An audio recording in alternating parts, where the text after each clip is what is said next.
เปิดสวิตช์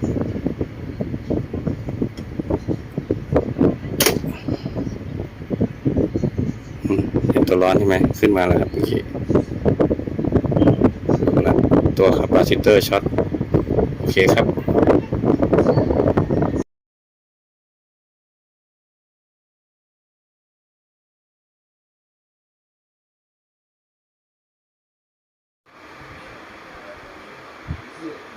หวานเจี๊ยบใช้งานได้แล้วจ้า